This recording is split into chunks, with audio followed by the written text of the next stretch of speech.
Dear students, welcome to the Gateway Classes. यहाँ हम RGPV के लिए BTech first year engineering chemistry की यूनिट 1 और वो भी वन शॉट में कवर करने जा रहे हैं। यहाँ पे आपको सभी अपने PYQs मिलेंगे और सभी इंपॉर्टेंट क्वेश्चंस भी हम यहाँ पे इस वीडियो में डिस्कस करेंगे। एक चीज़ और है कि यहाँ पे आपको अपने नोट्स अगर डाउनलोड आप करना चाहते हैं तो वो भी फ्री ऑफ कॉस्ट आप एप्लीकेशन से डाउनलोड कर सकते हैं। देखिए, ये आपका सिलेबस है यूनिट 1 का। Water analysis, treatment and industrial application, sources, impurities, hardness, determination of hardness by EDTA and alkalinity determination, ये आपका यूनिट 1 का सिलेबस रहा। शुरू करते हैं। देखिए, ये क्वेश्चंस हैं जो आपके पहले एग्जाम्स में आ चुके हैं। So these are important questions और इन क्वेश्चंस को आप देखिएगा ड्यूरिंग द वीडियो, हम सब इसमें कवर कर लेंगे। सबसे पहले है what are the chief sources of water. यहाँ पे आप देख सकते हैं कि दो तरीके के सोर्सेज हैं, surface water and underground water. Surface water जो सरफेस पे अवेलेबल है, जिसमें कि सस्पेंडेड मैटर आपका पाया जाता है और इसमें डिजीज प्रोड्यूसिंग बैक्टीरिया आपको मिलेंगे। तो ये जो पानी है जनरली ये क्या कॉज करता है, ये डिजीजेस कॉज करता है और सेफ नहीं है कंजम्पशन के लिए। अब सरफेस वाटर में हम किस किस सोर्स को इंक्लूड कर सकते हैं? सबसे पहले आप देख रहे हैं रेन वाटर, जिसको कि purest form of water, natural water माना गया है। और ये जो है कैसे मिलता है हमें? सरफेस वाटर के इवेपोरेशन से मिलता है। लेकिन जब ये बारिश की फॉर्म में नीचे गिरता है तो इसमें क्या होता है, इसमें जितना भी हमारे एटमॉस्फेयर में जो अब डिजॉल्व्ड अमाउंट ऑफ गैसेज हैं, जैसे आप देख सकते हैं कार्बन डाइऑक्साइड है, सल्फर डाइऑक्साइड है, NO2 है और या सस्पेंडेड सॉलिड पार्टिकल्स है, वो इस रेन वाटर में डिजॉल्व हो जाते हैं। तो इस वजह से इसमें इम्प्योरिटीज डेवलप हो जाती हैं। नेक्स्ट सोर्स आप देखिए रिवर वाटर है। रिवर वाटर जो है ये रेगुलर कॉन्टैक्ट में रहता है सॉइल के, और तो इसकी वजह से क्या है, जितने भी सॉइल में मिनरल्स हैं जैसे कि क्लोराइड्स हैं, सल्फेट्स हैं, बाइकार्बोनेट्स हैं, कैल्शियम या मैग्नीशियम के, या फिर इवन आयरन, हेवी मेटल्स के भी हम देख सकते हैं, ये सब इसमें डिसॉल्व हो जाते हैं। साथ ही इसमें और क्या मिलेगा आपको? ऑर्गेनिक मैटर मिलेगा, जो कि किससे बनता है? डिकम्पोजिशन ऑफ प्लांट्स या small particles of Sands and rocks से। तो ये सब इसमें आपको रिवर वाटर में देखने को मिलेगा और इसमें हमें डिसॉल्व्ड और सस्पेंडेड इम्प्योरिटीज मिलेंगी। नेक्स्ट इज सरफेस वाटर का जो सोर्स है दैट इज लेक वाटर। इसमें क्या है, इसकी कॉम्पोजिशन काफी कांस्टेंट रहती है, मतलब वैरी नहीं करती। इसमें क्या मिलेगा आपको? मिनरल्स जो मिलेंगे वो कम मात्रा में मिलेंगे, लेकिन इसमें ज्यादातर आपको मिलेगा ऑर्गेनिक मैटर काफी हाई अमाउंट में, राइट। नेक्स्ट सोर्स है हमारा सी वाटर। सी वाटर में देखिए ये impure form of natural water है। इसमें ऑन एन एवरेज क्या मिलता है आपको? 3.5% डिजॉल्व सॉल्ट्स मिलेंगे, जिसमें कि 2.6% NaCl ही ऑक्यूपाई कर लेता है। तो इसमें काफी हैवी अमाउंट में हमें डिजॉल्व सॉल्ट्स मिलते हैं। जो दूसरे सॉल्ट्स मिलेंगे वो कौन से हैं? Sulphates of sodium, bicarbonates of potassium. तो हम कह सकते हैं कि सी वाटर जो है उसमें सॉल्ट्स की कंसंट्रेशन बहुत ज्यादा रहती है। नेक्स्ट जो हमारा था टाइप ऑफ वाटर वो था अंडरग्राउंड वाटर। तो जितने भी अभी हमने देखे 4 सोर्सेज वो किस में कवर होते हैं? सरफेस वाटर में। नेक्स्ट है अंडरग्राउंड वाटर। अंडरग्राउंड वाटर क्या होता है? जो कि ग्राउंड के अंदर है, बिलो द सरफेस। तो इसमें क्या है? A part of rain water which reaches the surface of the earth percolates into the earth and comes in contact with the number of mineral salts. तो अंडरग्राउंड वाटर बनता कैसे है? देखिए, जो बारिश का पानी है जो कि जमीन के अंदर चला जाता है, तो वो क्या करता है, वो अपनी डाउनवर्ड जर्नी जब कर रहा होता है तो क्या होता है, वो बहुत सारे मिनरल सॉल्ट्स की कॉन्टैक्ट में आता है जो कि सॉइल में है और वो उसमें घुल जाते हैं। अब जब पानी नीचे की तरफ जाते जा रहा है तो जब तक वो किसी भारी बड़े पत्थर से नहीं टकराएगा तब तक वो नीचे जाता रहेगा, और जैसे ही टकराएगा तो वो वापस उछल के वापस आता है, रिट्रीट करता है अपवर्ड। और ऊपर आने में जब वो ऊपर प्रेशर से आएगा तो क्या होगा, वो स्प्रिंग या वेल की तरह से उभर के आता है ऊपर, कुएं की तरीके से या झरने की तरीके से। In general it is clear in appearance due to the filtering action of soil. तो ज्यादातर क्या होता है, ये वाला पानी जो है देखने में बहुत क्लियर नजर आता है, क्योंकि क्या है, ये जब डाउनवर्ड जर्नी कर रहा है तो फिल्ट्रेशन प्रोसेस इसका साथ साथ चलता रहता है, राइट। लेकिन ये जो है काफी सारे डिजॉल्व सॉल्ट्स अपने में कंटेन करता है। तो जो वाटर हमें इन सोर्सेज से मिलेगा उसमें क्या होगा, उसमें हार्डनेस ज्यादा पाई जाएगी। सॉल्ट ज्यादा है तो क्या होगा, हार्डनेस ज्यादा होगी। तो अंडरग्राउंड वाटर जो है वो उसमें ऑर्गेनिक प्योरिटी ज़्यादा है, लेकिन उसमें क्या है, उसमें आपको हार्डनेस कंपैरेटिवली ज़्यादा मिलेगी। नेक्स्ट है हमारा कितनी तरीके की या किस तरीके की इम्प्योरिटीज़ जो हैं वो वाटर में देखने को मिलती हैं। तो जो भी हमने अभी पढ़ा सोर्सेज ऑफ वाटर या टाइप ऑफ वाटर, उसमें ये इम्प्योरिटीज़ हैं जो कि इनकाउंटर की जाती हैं। जैसे फिजिकल इम्प्योरिटीज़ हैं, केमिकल इम्प्योरिटीज़ हैं एंड बायोलॉजिकल इम्प्योरिटीज़ हैं। तो इन 3 कैटेगरीज़ में हम इम्प्योरिटीज़ को बाँट सकते हैं। सबसे पहले बात करते हैं फिजिकल इम्प्योरिटीज़ की। तो सबसे पहले हम बात करेंगे कलर की। कैरेक्टरिस्टिक जो वाटर का है कैसा होता है, वाटर होता है कलरलेस। लेकिन अगर वाटर में कोई ना कोई कलर आपको देखने को मिल रहा है, दैट मीन्स वो प्योर नहीं है, उसको हम फिजिकल इम्प्योरिटी की कैटेगरी में रखेंगे। अब कलर देखिए कैसे डेवलप होता है, क्यों डेवलप होता है, because of the presence of metallic substances, जैसे कि आयरन के सॉल्ट्स हो सकते हैं, मैंगनीज हो सकता है, पीट हो सकता है, इंडस्ट्रियल एफ्लुएंस हो सकते हैं, है ना। जैसे हम देख सकते हैं कि येलोइश अगर कलर है, हल्का सा पीलापन अगर पानी लिए हुए है, तो उसका मतलब है कि पानी के अंदर क्रोमियम है और उसके अंदर ऑर्गेनिक मैटर जो है वो अच्छी खासी मात्रा में प्रेजेंट है। इसी तरीके से अगर आपको पानी का रंग दिखता है थोड़ा सा येलोइश रेड, तो वो क्या इंडिकेट करता है, वो इंडिकेट करता है कि आपके पानी में क्या है, आयरन का प्रेजेंस है। रेड ब्राउन कलर अगर है तो हम कह सकते हैं कि उसके अंदर पीटी मैटर है। नेक्स्ट कैरेक्टरिस्टिक है टर्बिडिटी। टर्बिडिटी मतलब क्या होता है, पानी जो है देखने में धुंधला, जिसको हम कहते हैं गादला पानी है। तो वो किसकी वजह से होता है, वो होता है बिकॉज ऑफ द कोलॉइडल, जिनको हम कहते हैं कि बहुत ही बारीक सस्पेंडेड पार्टिकल्स होते हैं, जैसे क्ले, स्लिट या फाइनली डिवाइडेड मैटर। टर्बिडिटी जो पानी के अंदर है वो हम कैसे एलिमिनेट कर सकते हैं, उसको एलिमिनेट कर सकते हैं हम सेडिमेंटेशन से, और उसके बाद कोएगुलेशन से, देन फॉलोड बाय फिल्टरेशन। तो ये तरीके हैं जिससे कि हम पानी की टर्बिडिटी को रिमूव कर सकते हैं। Next is taste. पानी कैसा होता है, टेस्टलेस होता है, ओडरलेस होता है, ट्रांसपेरेंट होता है। तो टेस्ट की अगर हम बात करें, it should be perfectly tasteless. लेकिन अगर पानी कड़वा है, बिटर टेस्ट है, तो क्या हो सकता है कि उसके अंदर ये इम्प्योरिटीज प्रेजेंट हो सकती हैं, जैसे आप देख रहे हैं आयरन हो सकता है, मैंगनीज सल्फेट हो सकता है, एल्यूमिनियम हो सकता है, या ज़रूरत से ज़्यादा लाइम प्रेजेंट हो सकता है पानी के अंदर। अगर पानी का जो टेस्ट है वो कैसा है, साबुन के जैसा है, सोपी टेस्ट है, तो वो दिखाता है कि उसके अंदर काफ़ी ज़्यादा सोडियम बाइकार्बोनेट प्रेजेंट है। इसी तरीके से ब्रैकिश टेस्ट, खारा पानी जिसको हम बोलते हैं, खारा टेस्ट, उसकी वजह से उसकी क्या रीज़न है, उसका रीज़न है कि पानी में सॉल्ट्स जो हैं वो ज़रूरत से ज़्यादा हैं। इसी तरीके से पैलेटेबल टेस्ट जो होता है वो डिजॉल्व्ड गैसेस की वजह से हो सकता है, जैसे कि CO2 गैस अगर पानी में प्रेजेंट है। नेक्स्ट प्रॉपर्टी है ओडर यानी स्मेल। तो पानी ओडरलेस होता है, लेकिन अगर उसके अंदर कोई ना कोई स्मेल है, कोई ना कोई ओडर है, तो इसका मतलब उसमें इम्प्योरिटीज प्रेजेंट हैं। और वो इम्प्योरिटीज कौन सी हो सकती हैं, यानी कि उसमें जो पानी है, अगर हम रिवर की बात कर रहे हैं, तो इसका मतलब वो रिवर जो है वो कैसी है, पॉल्यूटेड है। उसके अंदर इनऑर्गेनिक या ऑर्गेनिक कंपाउंड्स प्रेजेंट हो सकते हैं, नाइट्रोजन के, फास्फोरस के, सल्फर के, या फिर जो प्रोटीन्स हैं उनका जो जो वो टूटते हैं जब, जिसको हम कहते हैं putrefaction of proteins and other organic materials, जो कि सीवेज हो सकता है, पानी में मिक्स हो गया हो, है ना। तो पानी कैसा हो गया, इम्प्योर हो गया और उसमें बदबू आएगी।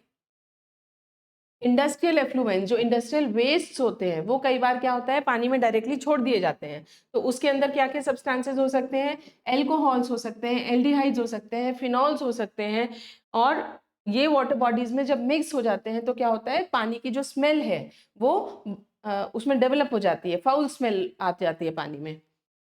नेक्स्ट हम बात करेंगे केमिकल इम्प्योरिटीज की। तो केमिकल इम्प्योरिटीज में देखिए सबसे पहले है एसिडिटी, यानी कि पानी का जो पीएच है वो कैसा होना चाहिए।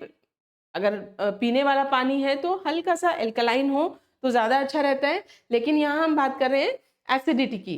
तो सरफेस वाटर और ग्राउंड वाटर जो है उसके अंदर एसिडिटी कैसे डेवलप होती है पानी के अंदर, अगर पानी में इंडस्ट्रियल वेस्ट मिला दिए जाते हैं, जैसे कि एसिड माइन से कोई वेस्ट मिला दिया या ड्रेनेज कर दिया, पिकलिंग लिकर्स हैं, ये सब कुछ वेस्ट इंडस्ट्रीज से अगर पानी में छोड़ दिए जाते हैं तो उसकी वजह से वाटर का नेचर कैसा हो जाता है, एसिडिक हो जाता है।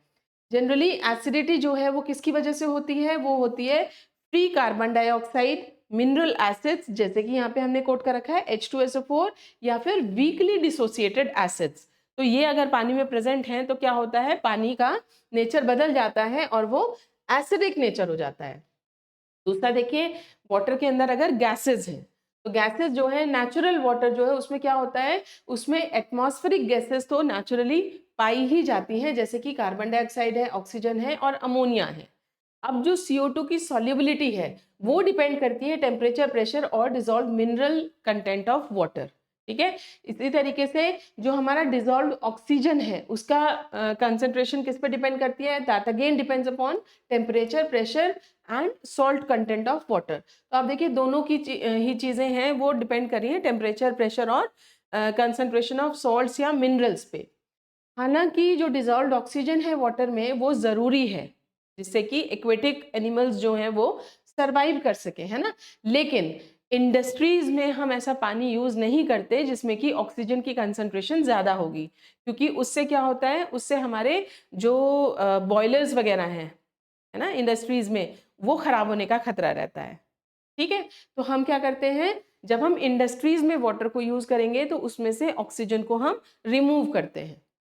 इसी तरीके से अमोनिया देखिए, अमोनिया कहाँ से मिलेगा, अमोनिया मिलेगा व्या the recomposition of nitrogenous organic matter. Polluted water और सीवेज जो है उसमें नाइट्रोजन जो है वो मिलती है, किस फॉर्म में मिलती है, nitrogenous organic compounds and urea, जो कि कन्वर्ट हो जाते हैं अमोनिया में। ठीक है, तो अगेन जो इंडस्ट्रियल एफ्लुएंट्स हैं वो अगर वाटर में मिलाए जा रहे हैं तो उससे अमोनिया डेवलप हो सकती है। नेक्स्ट देखिए, मिनरल मैटर। मिनरल मैटर का मतलब क्या हो गया, वो जो कि रॉक्स से या इंडस्ट्रियल अफ्लुएंट से जनरेट होते हैं। ठीक है, इसमें क्या क्या आता है, कैल्शियम के सॉल्ट्स हैं, मैग्नीशियम के सॉल्ट्स हैं, sodium, potassium, iron, carbonates, manganese, bicarbonates, chloride, sulphates, ये जो हैं ये सब अगर सॉल्ट की फॉर्म में वाटर में प्रेजेंट हैं तो उसको हम काउंट करते हैं मिनरल मैटर में। हालांकि इंडस्ट्रियल पॉइंट ऑफ व्यू से एल्कलाइनिटी और हार्डनेस को हम ज़्यादा इम्पॉर्टेंट मानते हैं और इन्हीं को हम फोकस करके चलेंगे अपनी इस यूनिट में भी। ठीक है, अब देखिए नेक्स्ट है हमारा बायोलॉजिकल इम्प्योरिटीज। बायोलॉजिकल इम्प्योरिटीज में क्या आएगा, माइक्रो ऑर्गेनिजम्स जो होते हैं वाटर के अंदर, और ये बेसिकली किसके लिए रिस्पॉन्सिबल होते हैं, ये रिस्पॉन्सिबल होते हैं डिजीज के लिए, डिजीज कॉजिंग ऑर्गेनिजम्स है। अब तक जो भी चीज़ें हमने पढ़ी वो थी कि वाटर को कंज्यूम किया जा सकता है या नहीं, वो फिट है ड्रिंकिंग के लिए या नहीं, वो इंडस्ट्रीज में यूज करने के लिए फिट है या नहीं। लेकिन जब हम बात करते हैं बायोलॉजिकल इम्प्योरिटीज की तो बेसिकली हम बात करते हैं वो वाटर जो कि बायोलॉजिकली फिट नहीं है, उसमें माइक्रो ऑर्गेनिजम्स होंगे जो कि डिजीज कॉज करते हैं। तो discharge of domestic and sewage waste, excreta etcetera, इसकी वजह से क्या होता है, अगर इस तरीके का वेस्ट पानी में मिला दिया जाए तो क्या होगा, पानी के अंदर algae, bacteria, fungus, virus, pathogens, parasites, worms, ये सब आ जाते हैं, है ना, ये सब डेवलप हो जाते हैं जिनको हम माइक्रो ऑर्गेनिजम्स कह सकते हैं या डिजीज कॉजिंग ऑर्गेनिजम्स कह सकते हैं। Common type of micro organisms जो हैं जिसको कि ट्रीट किया जाना चाहिए, है ना, वो क्या होंगे, algae, fungi and bacteria, which often form slime thereby causing fouling as well as corrosion। तो डिजीज के साथ साथ क्या होगा, अगर ये पानी में प्रेजेंट हैं तो पानी में स्मेल डेवलप हो जाती है, फाउल स्मेल डेवलप हो जाती है और उसके अंदर स्लाइम जैसा फॉर्मेशन हो जाता है, कोरोजन भी कर सकता है ऐसा water. The slime so formed clogs the spray nozzles and screens of circulating pumps in air conditioning and other industrial plants. तो आप देख सकते हो कि this water is not only fit for consumption, this also causes problem in the industrial plants, है ना। वहां पे भी आप देख रहे हो अगर इस तरीके का स्लाइम बन रहा है तो वो क्या करता है, स्प्रे नोजल्स जो हैं, जो बारीक छेद हैं, उनको वो बंद कर देगा, है ना। इसकी वजह से क्या होगा, इसकी वजह से जो पंप्स हैं, सर्कुलेटिंग पंप्स जो हैं, एयर कंडीशनिंग जो है, वो सब कुछ इफेक्ट होती है इंडस्ट्रीज के अंदर। नेक्स्ट टॉपिक है हमारा हार्डनेस। सबसे पहले हम देखेंगे हार्डनेस की डेफिनेशन। तो देखिए, हार्डनेस की डेफिनेशन क्या होती है? Hardness of water is defined as the soap consuming capacity of water.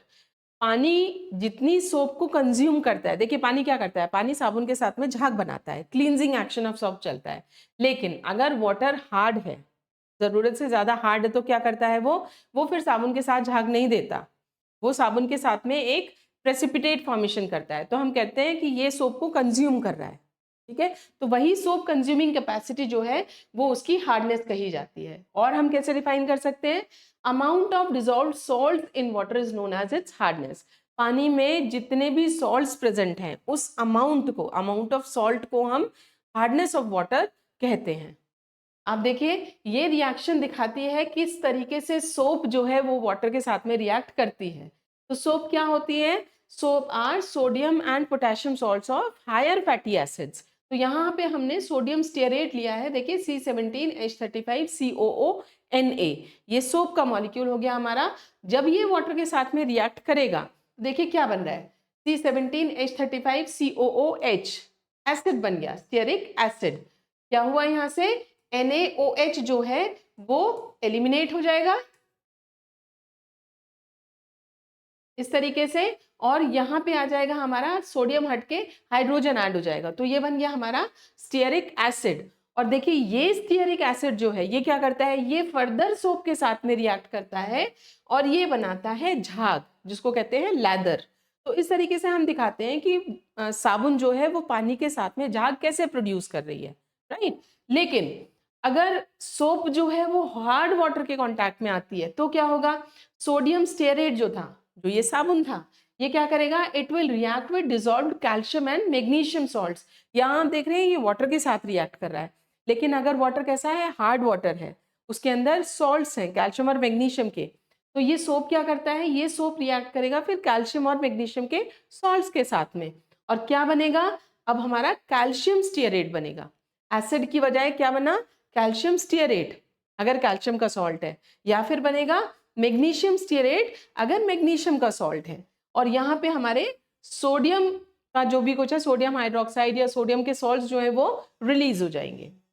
अब ये जो आप देख रहे हैं कैल्शियम स्टीयरेट और मैग्नीशियम स्टीयरेट, ये क्या होता है? ये व्हाइट कर्डी प्रेसिपिटेट यानी दही के जैसा सफेद रंग का प्रेसिपिटेट होता है, जिसको कहा जाता है स्कम, SCUM, स्कम।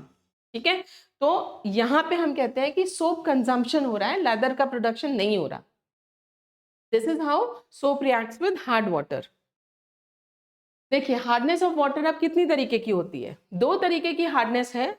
ये क्वेश्चंस आपके आ चुके हैं, जो अभी हमने हार्डनेस की डेफिनेशन पढ़ी है और टाइप्स ऑफ हार्डनेस, ये अभी आपके 24-25 में क्वेश्चंस आए हैं। तो देखिए हार्डनेस ऑफ वाटर कितनी तरीके की है? दो तरीके की है, टेम्परेरी एंड परमानेंट।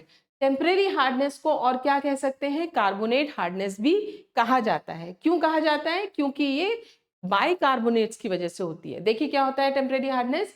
ये हार्डनेस जो है it is caused by dissolved bicarbonate salts of calcium and magnesium. Calcium और मैग्नीशियम के जो बाइकार्बोनेट्स हैं उनकी वजह से ये टेम्परेरी हार्डनेस क्रिएट होती है। क्या फॉर्मूला होगा इनका? देखिए CaHCO3 होल ट्वाइस यानी calcium bicarbonate and MgHCO3 whole twice यानी magnesium bicarbonate. Hardness is called temporary. क्यों कहते हैं हम इसको टेम्परेरी? क्योंकि इसको हम आसानी से पानी को बॉईल करके रिमूव कर सकते हैं। बॉइलिंग के दौरान क्या होता है? जितने भी बाइकार्बोनेट्स हैं वो डिकम्पोज हो जाते हैं और वो कन्वर्ट हो जाते हैं इनटू इनसॉल्युबल कार्बोनेट्स या फिर हाइड्रोक्साइड्स, जो कि डिपॉजिट हो जाते हैं as a crust at the bottom of the vessel. ठीक है, तो ये कन्वर्ट होके जो हमारी वेसल है उसकी सतह में क्या होते हैं? क्रस्ट की फॉर्म में डिपॉजिट हो जाते हैं।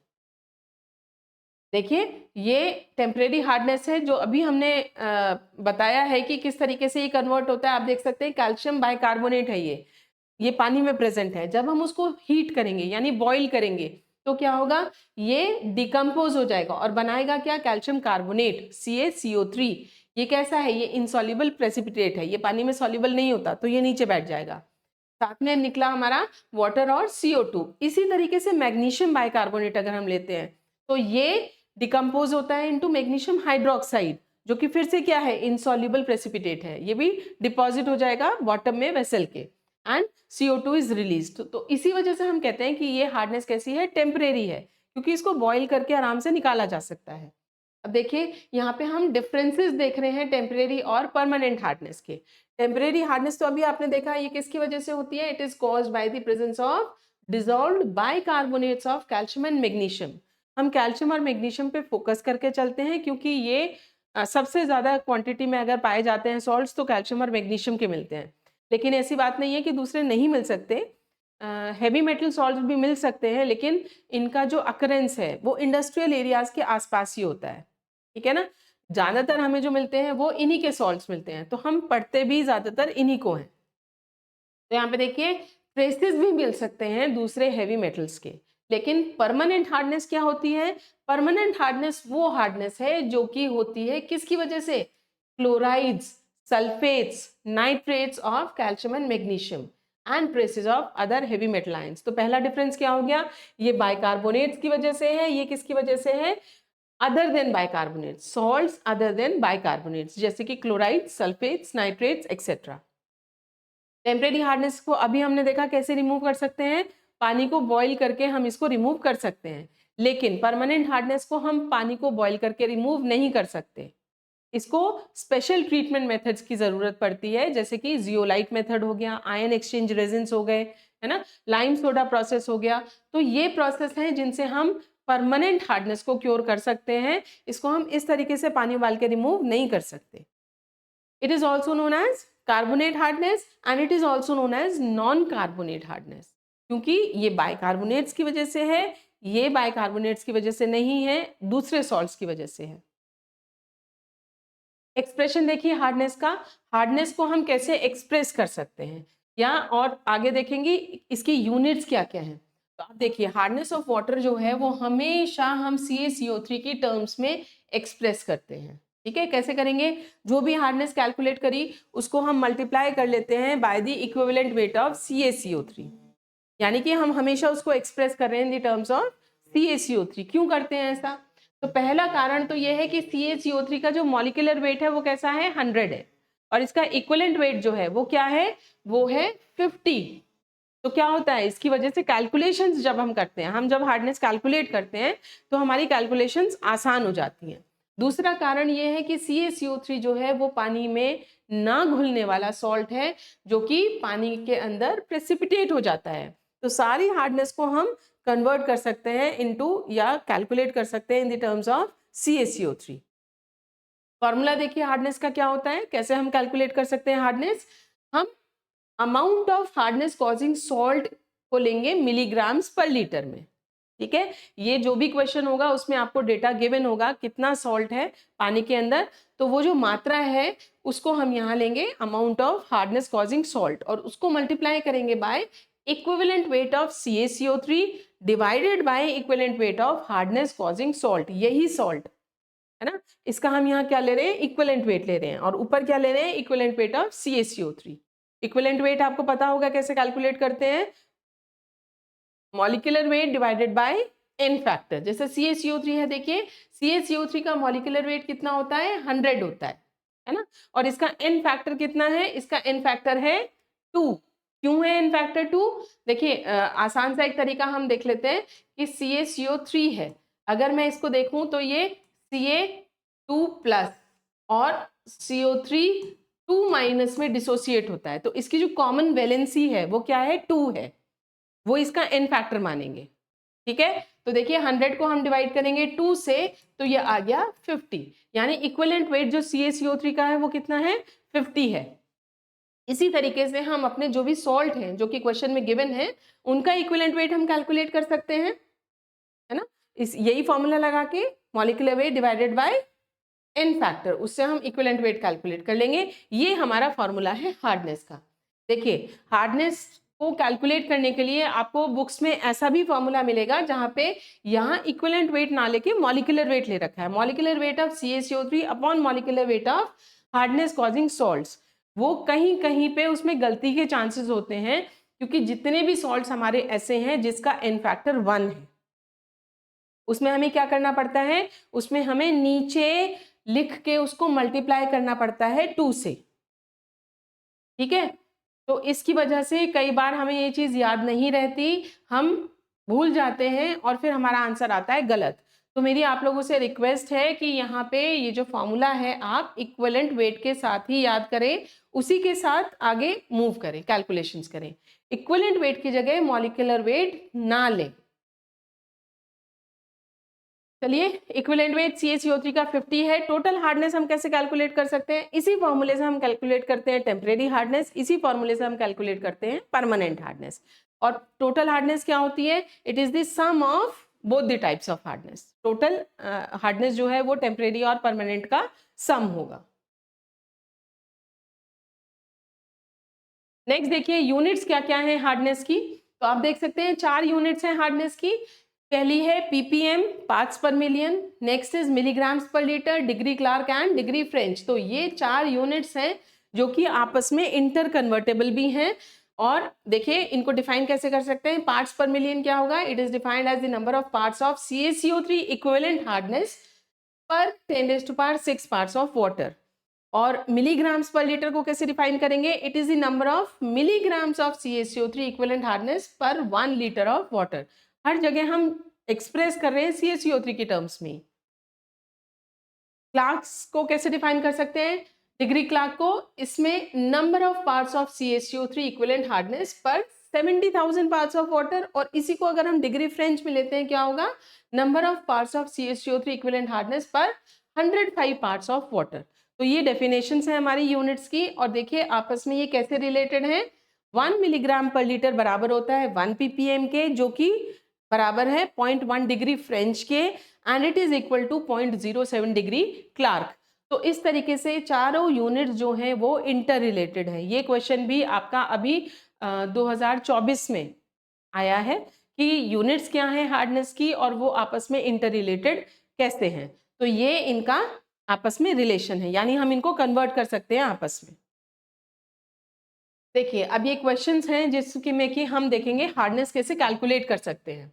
देखिए सबसे पहले है a water sample contains 400 milligrams of calcium sulphate per litre, calculate the hardness in terms of CaCO3 equivalents. तो फॉर्मूला आपको पता ही है, फॉर्मूला क्या है? Hardness is equal to amount of salt. अब अमाउंट ऑफ सॉल्ट क्या है? कौन सा सॉल्ट है आपके क्वेश्चन में? CaSO4 कैल्शियम सल्फेट सॉल्ट है। अमाउंट इसकी गिवन है 400 milligrams, multiplied by equivalent weight of CaCO3, वो आप जानते हैं कितना 50 होता है, upon equivalent weight of salt. तो CaSO4 का इक्विवेलेंट वेट मुझे अगर कैलकुलेट करना है तो हम कैसे कैलकुलेट करेंगे? देखिए इसका मॉलिक्यूलर वेट जो है, CaSO4 का मॉलिक्यूलर वेट कितना होता है? 136। ये इसका मॉलिक्यूलर वेट है। किसका? मॉलिक्यूलर वेट ऑफ CaSO4 कितना है? 136 है। और इसका n फैक्टर कितना है? कैल्शियम जो आयंस होते हैं उसकी वैलेंसी कितनी होती है? +2। और सल्फेट आयंस जो होते हैं उसकी वैलेंसी कितनी होती है? -2। यानी n फैक्टर कितना हो गया? 2। तो 136 को अगर हम 2 से डिवाइड करेंगे तो देखिए क्या आएगा? ये आएगा 68। 2 6 12 एंड 2 8 16। तो ये हमने रखा है इक्विवेलेंट वेट ऑफ सॉल्ट। 50 हमारा क्या है? Equivalent weight of CaCO3। 400 हमें गिवन है मिलीग्राम्स पर लीटर में। ये आ गया हमारा आंसर 295 मिलीग्राम्स पर लीटर या 295 ppm, क्योंकि 1 मिलीग्राम पर लीटर 1 ppm के बराबर होता है। तो हम इसको मिलीग्राम पर लीटर में या ppm में, जब तक आपसे ना कहा जाए कि आप डिग्री क्लार्क या डिग्री फ्रेंच में एक्सप्रेस कीजिए हार्डनेस को, तो आप अपने आप से कौन सी यूनिट लेके चलेंगे? ppm या milligrams per litre by default. Next question देखिए, how many grams of MgCO3 dissolved per litre gives 84 ppm of hardness. तो यहाँ पे आप देखो, यहाँ पे आपको अमाउंट ऑफ MgCO3 पूछा गया है और आपको हार्डनेस गिवन है। तो हमारा फॉर्मूला जो है वो क्या है? Hardness is equal to amount of MgCO3 in milligrams per litre multiplied by equivalent weight of CaCO3 upon equivalent weight of MgCO3। ये यहाँ पे गलत कैलकुलेट किया हुआ है। इसमें हम क्या करेंगे? हार्डनेस हमें गिवन है, हार्डनेस कितनी गिवन है? 84, राइट। और हमसे क्या पूछा गया है? अमाउंट ऑफ MgCO3, ये हमें कैलकुलेट करना है। तो इसको हम x रख लेते हैं multiplied by equivalent weight of CaCO3 कितना है? 50। और इक्विवेलेंट वेट ऑफ MgCO3 जो है वो कितना होता है? 42। अब हमें कैलकुलेट करना आ गया है तो हम कैलकुलेट कर सकते हैं ना। 42 आ गया हमारा MgCO3 का। तो देखिए यहाँ पे x जो हमें है वो कैलकुलेट करना है, ये हो गया 84 मल्टीप्लाइड बाय 42 डिवाइडेड बाय 50। तो इसको हम कैलकुलेट कर लेंगे और हमारा आंसर जो है वो आ जाएगा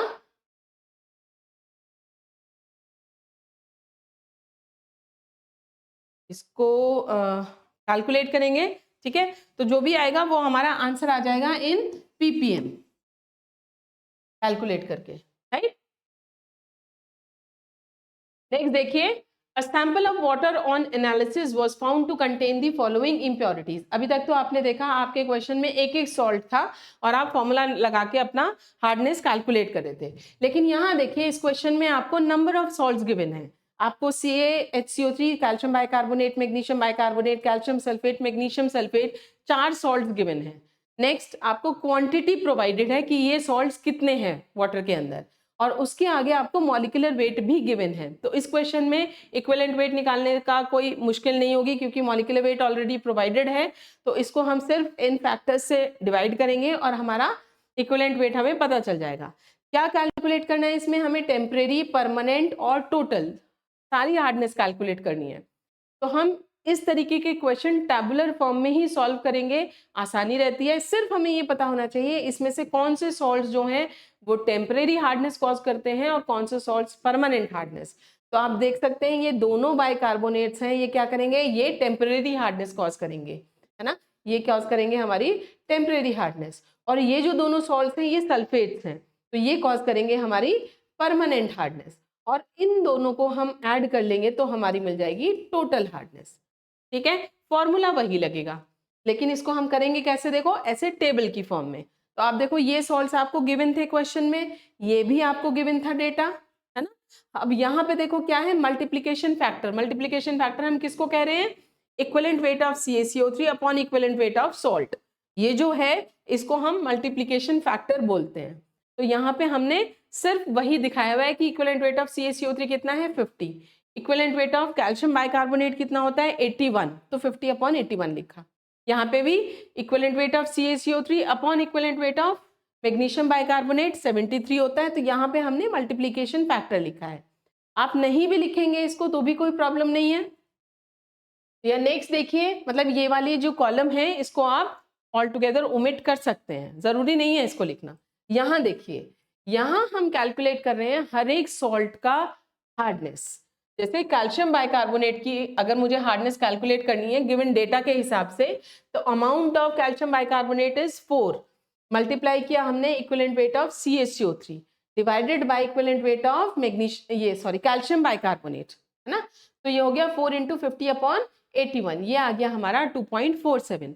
इसी तरीके से मैग्नीशियम बाइकार्बोनेट के लिए क्या हो जाएगा, 6 गिवन है अमाउंट, 6 इंटू 50 अपॉन 73 इसका इक्विवेलेंट वेट है, तो ये आ गया 4.11। CaSO4 का अमाउंट है 8 और इक्विवेलेंट वेट कितना है 68, तो वही फॉर्मूला लगाया हमने, आ गया हमारा 5.88 milligrams per litre. This is because of CaSO4। इसी तरीके से MgSO4 के लिए देखिए 10 इंटू 50 अपॉन 60, ये आ गया हमारा 8.33। तो ये हमने हर एक सॉल्ट की हार्डनेस उसके सामने कैलकुलेट करके दिखा दी है। अब हम इन दोनों को ऐड कर ले 2.47 और 4.11, तो हमारी टेम्परेरी हार्डनेस आ जाएगी। इसी तरीके से हम 5.88 और 8.33 को ऐड कर लेंगे तो क्या आ जाएगा, परमानेंट हार्डनेस आ जाएगी। और उन दोनों को ऐड कर लेंगे टेम्परेरी और परमानेंट को, तो क्या आ जाएगा, टोटल हार्डनेस। तो इस तरीके के जो लॉन्ग क्वेश्चंस होते हैं जिसमें टेबल की फॉर्म में हमें बहुत सारे सॉल्ट्स दे रखे हैं, उनको हम इस तरीके से कैलकुलेट करते हैं। हमें आइडेंटिफाई सिर्फ शुरू में क्या करना है कि इसमें टेम्परेरी सॉल्ट्स कौन से हैं और परमानेंट सॉल्ट्स कौन से हैं। तो यहाँ देखिए, यहाँ पे हमने इस तरीके से कैलकुलेट कर ली, ठीक है। अगर हम इसको कन्वर्ट करना चाहते हैं दूसरी फॉर्म में तो हम क्या यूज करेंगे, ये रिलेशन यूज करेंगे, ठीक है। मान लीजिए मुझे 6.58 मिलीग्राम पर लीटर को डिग्री क्लार्क में एक्सप्रेस करना है, तो मैं क्या करूंगी, 6.58 को मल्टीप्लाई कर लूंगी 0.07 से, तो ये कन्वर्ट हो जाएगा डिग्री क्लार्क में। अगर फ्रेंच में करना है तो क्या करना है, इसको मैं मल्टीप्लाई कर दूंगी 0.1 से, तो ये डिग्री फ्रेंच में कन्वर्ट हो जाएगा।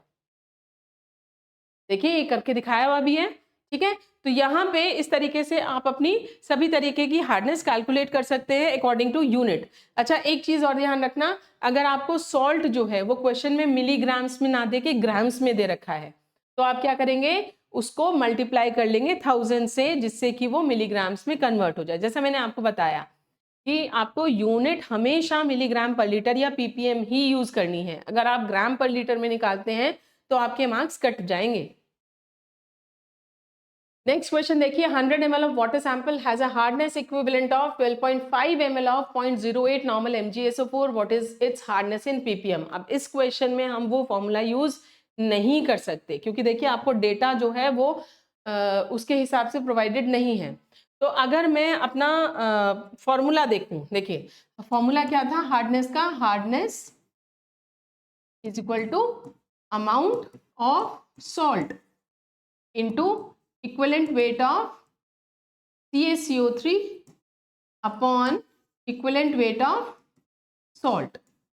अब इस फॉर्मूले को अगर मैं इस तरीके से लिख रही हूं, amount of salt upon equivalent weight of salt multiplied by equivalent weight of CaCO3, इस तरीके से भी लिखा जा सकता है इसको। ये देखिए क्या बन गया, amount of salt upon equivalent weight of salt, this is normality. Normality का यही फॉर्मूला होता है, यानी कि इसकी जगह में क्या लिख सकती हूं, normality of salt, normality of salt multiplied by equivalent weight of CaCO3, है ना। तो एक ये मेरा एक और फॉर्मूला बन गया हार्डनेस का। ये क्या फॉर्मूला है, amount of salt upon equivalent weight of salt की जगह मैंने यूज किया normality of salt multiplied by equivalent weight of CaCO3। अब आप यहाँ पे देखिए, आपको ये ना देखे, अमाउंट ऑफ सॉल्ट ना देखे, आपको इक्विवेलेंट्स के टर्म्स में डेटा प्रोवाइडेड है, तो यहाँ पे हम ये फॉर्मूला यूज करेंगे। सबसे पहले देखिए इसमें गिवन क्या है, वाटर सैंपल है, वाटर का अमाउंट गिवन है, और उसके अंदर जो हार्डनेस है वो क्या है, 12.5 ml ऑफ 0.08 नॉर्मल MgSO4 के इक्विवेलेंट है ना। तो सबसे मुझे चाहिए क्या, मुझे नॉर्मेलिटी चाहिए सॉल्ट की, राइट। तो मुझे निकालना पड़ेगा इसको पहले, तो हम क्या लेंगे, N1V1 of water sample is equal to N2V2 of MgSO4।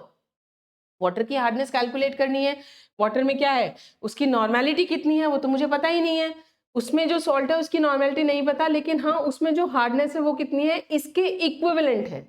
तो मुझे यहाँ की नॉर्मेलिटी कैलकुलेट करनी है। N1V1 is equal to N2V2 लगाया, N1 पता नहीं है, 100 ml वाटर सैंपल दे रखा है, MgSO4 की नॉर्मेलिटी और वॉल्यूम दोनों गिवन है 0.08 एंड 12.5, तो इससे मुझे N1 की वैल्यू मिल गई, यानी नॉर्मेलिटी ऑफ वाटर मुझे मिल गया। अब यहाँ पे मैं लिखूंगी N1 into equivalent weight of CaCO3 that is 0.01 into 50, ये आ गया हमारा 0.5 ppm। देखिए यहाँ पे ना इस क्वेश्चन में वाटर में कौन सा सॉल्ट है वो गिवन नहीं है ना, लेकिन कहा क्या गया है कि इसमें जो हार्डनेस है वो इसके इक्विवेलेंट है।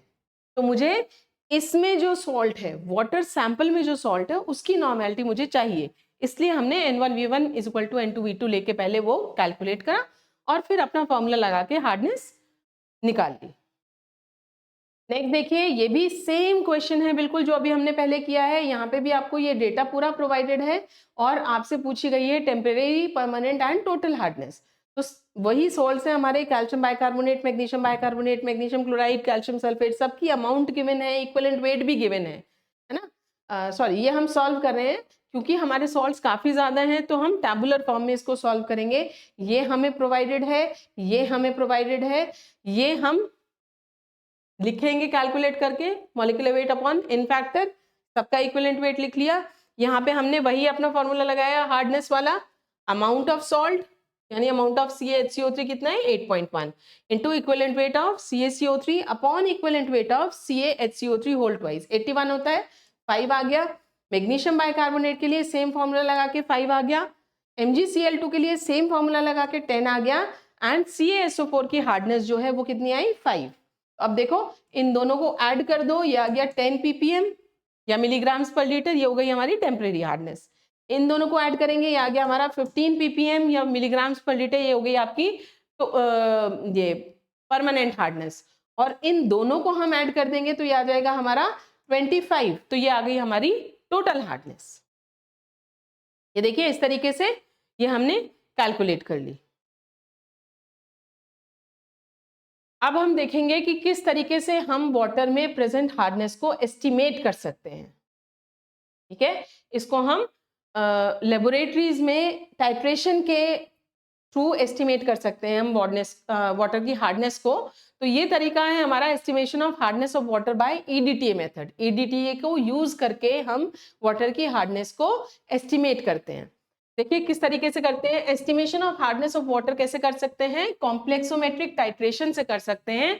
और इसमें हम जो यूज करते हैं एज अ टाइट्रेंट, वो क्या यूज करते हैं, या स्टैंडर्ड सॉल्यूशन ईडीटीए को हम यूज करते हैं। और इंडिकेटर जो है वो है ईबीटी। ईडीटीए की फुल फॉर्म क्या है, इथाइलिन डायमीन टेट्रा एसीटेट या एसिटिक एसिड ले सकते हैं। और ईबीटी जो होता है वो क्या है, एडियोक्रोम ब्लैक टी। कॉम्प्लेक्सोमेट्रिक टाइट्रेशन इसमें हम यूज कर रहे हैं, यानी कि टाइट्रेशन के दौरान कॉम्प्लेक्स कंपाउंड्स का फॉर्मेशन होगा, उनको हम कहते हैं कॉम्प्लेक्सोमेट्रिक टाइट्रेशन। ईडीटीए कैसा है, एक टेट्राप्रोटिक एसिड है और इसको हम रिप्रेजेंट करते हैं इस सिंबल से H4Y। हार्डनेस ऑफ वाटर को डिटरमाइन किया जाएगा by titrating with a standard solution of EDTA, जो कि क्या है, एक कॉम्प्लेक्सिंग एजेंट है, यानी कॉम्प्लेक्स कंपाउंड्स को बनाने में हेल्प करता है। क्योंकि ईडीटीए पानी में इनसॉल्युबल है तो हम उसके डाइसोडियम सॉल्ट को यूज करते हैं इस एक्सपेरिमेंट में, राइट। ईडीटीए को हम 4 या 6 कोऑर्डिनेशन बॉन्ड्स बनाता है ये मेटल आयंस के साथ में। देखिए ये स्ट्रक्चर है ईडीटीए का, ये इथाइलिन हो गया, CH2 आपस में बॉन्डेड है, दोनों कार्बन एटम्स आगे नाइट्रोजन से बॉन्डेड है और नाइट्रोजन जो है वो फर्दर लिंक्ड है CH2COH से। ठीक है, तो ये हमारा कैसा है, ये हमारा टेट्राप्रोटिक एसिड है, हेक्साडेंटेट लिगेंड है ये हमारा। ये कलरलेस स्टेबल कॉम्प्लेक्सेस बनाता है कैल्शियम और मैग्नीशियम आयंस के साथ में 9 से 10 पीएच के बीच में। इस पीएच को मेंटेन करने के लिए हम क्या करते हैं, हम बफर सॉल्यूशन यूज करते हैं अमोनियम क्लोराइड और अमोनियम हाइड्रोक्साइड का, और साथ में ईबीटी को इंडिकेटर की फॉर्म में यूज करते हैं। तो इस प्रैक्टिकल में हम क्या क्या यूज कर रहे हैं, ईडीटीए स्टैंडर्ड सॉल्यूशन की तरीके से यूज कर रहे हैं, ईबीटी इंडिकेटर की तरह से यूज कर रहे हैं, एक बफर सॉल्यूशन भी यूज कर रहे हैं जो कि स्टेबलाइज करेगा, हमारे पीएच को मेंटेन करेगा 9 से 10 के बीच में। क्यों कर रहे हैं, क्योंकि ईडीटीए जो है वो इसी पीएच पे कैल्शियम और मैग्नीशियम सॉल्ट्स के साथ में एक कलरलेस स्टेबल कॉम्प्लेक्स का फॉर्मेशन करता है। ठीक है जी, अब देखिए किस तरीके से हम एक्सप्लेन करेंगे इसमें क्या क्या होता है इस टाइट्रेशन के दौरान। तो यहाँ पे ये बताया गया है कि कैल्शियम आयंस जो हैं उसमें जब इंडिकेटर, अगर पानी में कैल्शियम आयंस प्रेजेंट हैं, ऐसे पानी में जब हम इंडिकेटर मिलाते हैं ब्लू कलर का, तो क्या बनता है, कैल्शियम जो है वो ईबीटी के साथ में जुड़ के एक कॉम्प्लेक्स कंपाउंड का फॉर्मेशन करता है जिसकी स्टेबिलिटी जो है वो कैसी है, कम है। ठीक है, और इसका कलर कैसा है, वाइन रेड कलर है। यहाँ पे देखिए अगर पानी में कैल्शियम आयंस हैं और उसमें हम ईडीटीए मिलाते हैं, यहाँ हमने बात करी है कि हम पानी में इंडिकेटर मिला रहे हैं तो क्या हुआ, है ना, यहाँ पे आपने देखा। लेकिन अगर हम पानी में जिसमें कि कैल्शियम आयंस है, मैग्नीशियम आयंस है, उस पानी में अगर हम ईडीटीए मिलाते हैं तो क्या होता है, तो भी कॉम्प्लेक्स कंपाउंड का फॉर्मेशन हो रहा है। लेकिन ये कॉम्प्लेक्स कंपाउंड कैसा है, स्टेबल है, और कैसा है, कलरलेस है, इसका कोई कलर नहीं है। तो यहाँ पे तो हमने ये बताया है कि हार्ड वाटर जो है वो ईबीटी के साथ में और ईडीटीए के साथ में कैसे रिएक्शंस देता है। ठीक है, अब देखिए प्रैक्टिकल हम करते कैसे हैं। हमने हार्ड वाटर लिया, उसमें हमने थोड़ा सा बफर सॉल्यूशन ऐड कर लिया पीएच मेंटेन करने के लिए, और उसके बाद हम उसमें क्या ऐड करते हैं, उसमें हम इंडिकेटर ही ऐड करते हैं। ठीक है, तो हमारा जो सॉल्यूशन है वो कैसा हो जाएगा, वो ब्लू कलर का हो जाएगा। क्यों हो जाएगा ब्लू कलर का, क्योंकि जो हमारा इंडिकेटर है उसका कलर कैसा है, वो ब्लू है। तो हमारा सॉल्यूशन जो है वाटर का सॉल्यूशन वो कैसा हो गया, ब्लू हो गया। ठीक है, और ये क्या बना इसके अंदर, इसके अंदर वाइन रेड, मतलब ब्लू कलर का, सॉरी ब्लू कलर का हमारा इंडिकेटर है। जब हम उसको पानी में मिलाएंगे हार्ड वाटर में, तो हमारा जो वाटर का कलर है वो कैसा हो जाएगा, वाइन रेड हो जाएगा, जो कि अभी हमने देखा। ठीक है ना, वाइन रेड सॉल्यूशन हो गया हमारा। इस सॉल्यूशन में जिसमें हमने इंडिकेटर ऐड कर रखा है, फिर हम ईडीटीए मिलाना शुरू करते हैं। यानी टाइट्रेशन शुरू करते हैं, drop by drop EDTA add करेंगे। तो क्या होगा, धीरे धीरे हमारा रिएक्शन प्रोसीड करेगी, पीएच हमने मेंटेन कर रखा है, और हम देखेंगे कि जब हमारा वाइन रेड कलर सॉल्यूशन का ब्लू में चेंज हो जाएगा, वो हमारा एंड पॉइंट होगा। क्यों हुआ ऐसा? क्योंकि क्या होगा, ये जो है कॉम्प्लेक्स कंपाउंड ये ब्रेकअप होगा, अब EBT की जगह ले लेगा EDTA, यानी नए कॉम्प्लेक्स कंपाउंड का फॉर्मेशन हुआ जो कैसा है, कलरलेस है, और EBT जो हमारा इंडिकेटर था ये फ्री फॉर्म में रिलीज हो जाएगा वाटर में। इसका कलर कैसा है, ब्लू, तो अब हमारा जो एंड पॉइंट होगा वो कैसा होगा, blue. I hope you understand. हमने लिया हार्ड वाटर सैंपल, जितना भी लेना है 10 ml 20 ml अपने कोनिकल फ्लास्क में, उसमें हमने क्या ऐड किया, उसमें हमने ऐड किया एरियोक्रोम ब्लैक टी इंडिकेटर। जैसे ही हम उसे ऐड करेंगे तो क्या होगा, इस कॉम्प्लेक्स कंपाउंड का फॉर्मेशन होगा और हमारे सॉल्यूशन का कलर कैसा हो जाएगा, वाइन रेड। ठीक है, उसके बाद हम क्या करेंगे, इस कोनिकल फ्लास्क को अपने ब्यूरेट के नीचे रखेंगे। ब्यूरेट के अंदर हमने क्या ले रखा है, EDTA स्टैंडर्ड सॉल्यूशन। उस EDTA को जब हम ड्रॉप बाय ड्रॉप अपने कोनिकल फ्लास्क में ऐड करना शुरू करेंगे, शेकिंग के साथ में सॉल्यूशन को स्टिर करते रहेंगे, तो तब तक हम इसको प्रोसीड करेंगे जब तक कि हमारा वाइन रेड सॉल्यूशन जो है वो ब्लू में चेंज नहीं हो जाता। और ये चेंज किस वजह से हुआ है, क्योंकि जो हमारा वाइन रेड कॉम्प्लेक्स था ये धीरे धीरे डिसोसिएट होगा, और अब नया कॉम्प्लेक्स बनेगा जिसमें EBT की जगह यहाँ पे क्या आ जाएगा, EDTA। और ये जो है ये कैसा है, कलरलेस है। EBT आपका कहाँ रिलीज हुआ, वापस सॉल्यूशन में फ्री फॉर्म में रिलीज हो गया, क्योंकि इसका कलर होता है ब्लू। तो अब जो हमारा सॉल्यूशन है वो कैसा होगा, ब्लू कलर का। तो that is your and point. ये स्टेप्स हैं जो मैंने अभी आपको बताए हैं, वही स्टेप्स हैं ये। सबसे पहले हम एक ये स्टेप जो मैंने मतलब छोड़ दिया था, यहाँ से हमने शुरू किया था, हम स्टैंडर्ड हार्ड वाटर प्रिपेयर करते हैं। ठीक है, स्टैंडर्ड हार्ड वाटर हम कैसे प्रिपेयर करेंगे, हम 1 ml पानी में 1 मिलीग्राम CaCO3 डिजोल्व करके स्टैंडर्ड हार्ड वाटर प्रिपेयर करते हैं। आपको 1000 ml सॉल्यूशन लेना है तो आप 1000 मिलीग्राम CaCO3 इसमें ऐड कर देंगे, ये आपका स्टैंडर्ड हार्ड वाटर हो जाएगा। ठीक है, हम 3 सैंपल लेते हैं पानी के, जिसके साथ में हम ये टाइट्रेशन करते हैं, एक स्टैंडर्ड हार्ड वाटर, एक बॉइल्ड वाटर, और एक unknown water sample. Standard hard water, unknown water sample, और इसी अननोन वाटर सैंपल को हम बॉइल करके रखते हैं, तो बॉइल्ड वाटर सैंपल। तो 3 सैंपल्स हमारे पास होते हैं जिनके साथ हम यही स्टेप्स फॉलो करते हैं जो अभी हमने पीछे मैंने आपको समझाया था। तो यहाँ हमने अपना स्टैंडर्ड हार्ड वाटर प्रिपेयर किया है, इसको स्टैंडर्डाइज करेंगे EDTA सॉल्यूशन को। स्टैंडर्डाइज हम कैसे करते हैं, 50 ml स्टैंडर्ड हार्ड वाटर आपने कोनिकल फ्लास्क में ले लिया जो अभी हमने प्रिपेयर किया था, ये ले लिया। ठीक है, उसमें हम क्या कर रहे हैं, 10 से 15 ml बफर सॉल्यूशन ऐड कर रहे हैं, और 4 से 5 ड्रॉप्स आपकी EBT इंडिकेटर की ऐड की जा रही हैं। क्या होगा, आपका सॉल्यूशन वाइन रेड हो जाएगा। टाइट्रेट करेंगे EDTA सॉल्यूशन से जब तक कि वाइन रेड जो है आपका क्लियर ब्लू सॉल्यूशन में, ब्लू कलर के सॉल्यूशन में चेंज नहीं हो जाता। मान लीजिए इसकी जो टाइट्रेशन के दौरान जो आपकी ब्यूरेट की रीडिंग आई है वो आई V1 ml, यानी इतना EDTA आपने यूटिलाइज कर लिया। आगे देखिए, अब हम टाइट्रेशन करेंगे अननोन हार्ड वाटर की। अभी हमने क्या किया है, हमने स्टैंडर्ड हार्ड वाटर को टाइट्रेट किया है, और यानी कि हम कर रहे हैं स्टैंडर्डाइजेशन।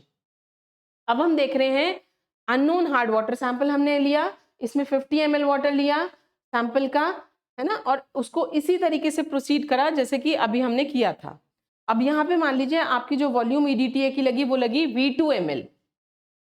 नेक्स्ट हम क्या करेंगे, परमानेंट हार्डनेस के लिए क्या करेंगे, जो आपका अननोन वाटर सैंपल था उसी को बॉईल कर लेंगे।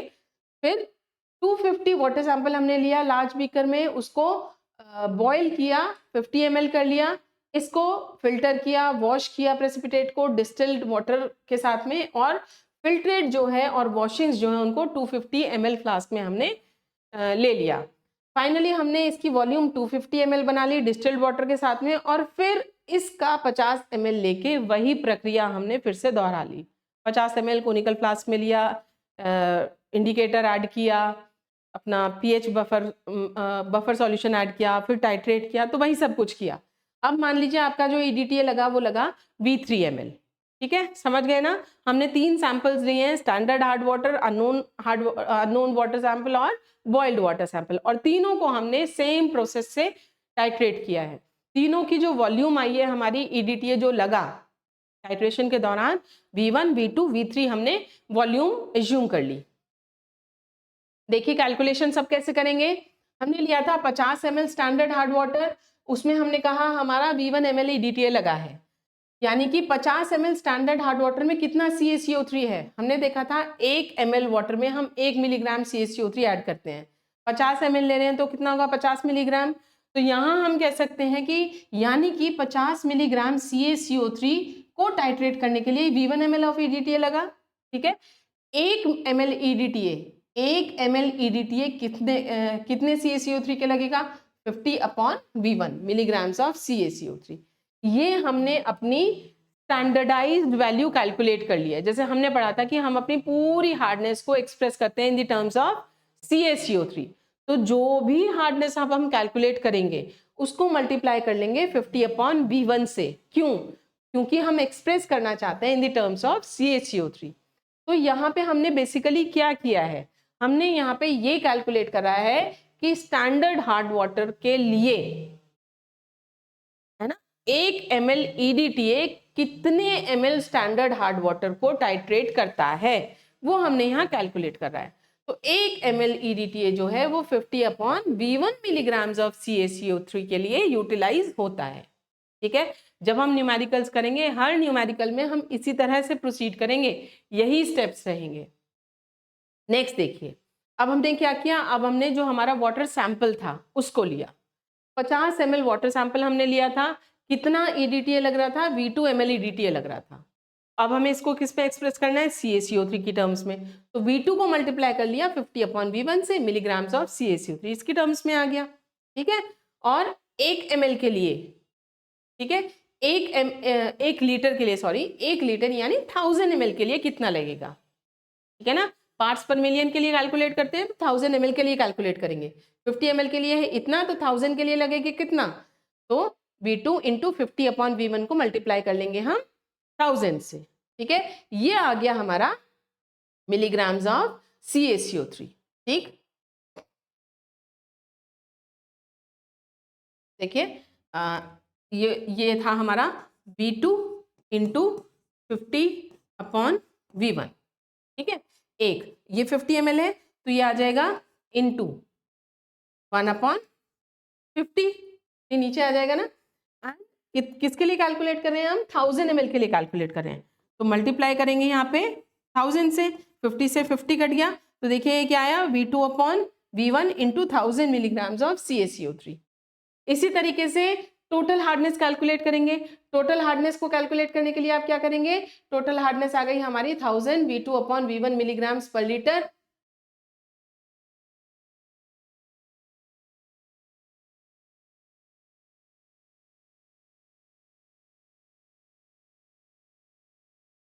हाँ, जो मतलब ये आया है आपका, ये जो कैलकुलेट किया है अभी हमने, ये क्या है, इसको हम टोटल हार्डनेस ऑफ वाटर बोलेंगे।